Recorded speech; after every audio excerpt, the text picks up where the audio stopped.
It's over there. ¿Seguro? Come on.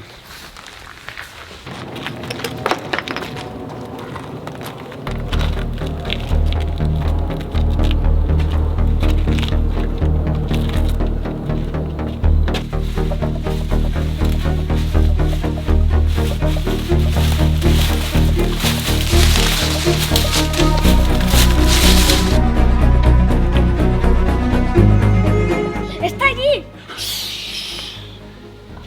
Listen, we have to create a diversion.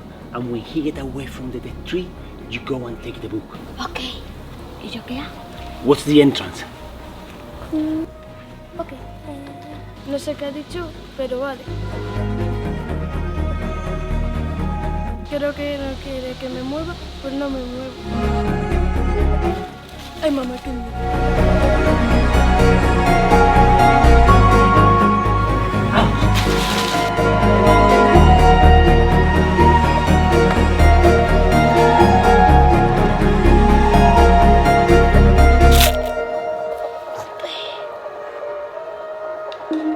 Vaya.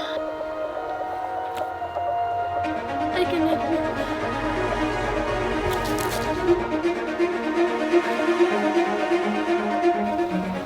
Out!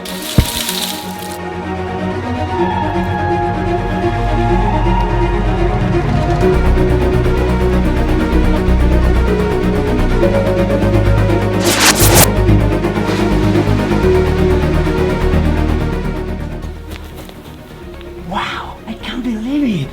Very well. Come on. You're not going to be able to do this!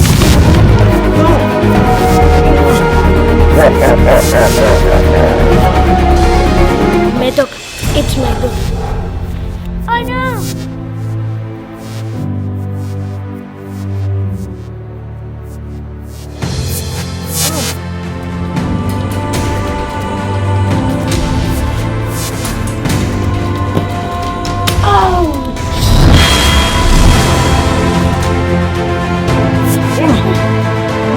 Come on, run!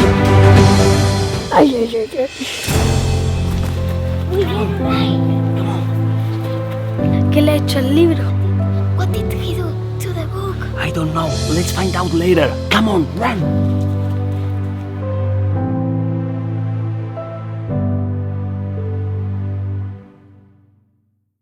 Wow. Do you want me to open the book? Sorry. Yes? Okay, so now... Now we know what he did to the book. Yes. We must find a way to read it. Yes, tenemos que encontrar la manera de leerlo. And that is the story of the spell book.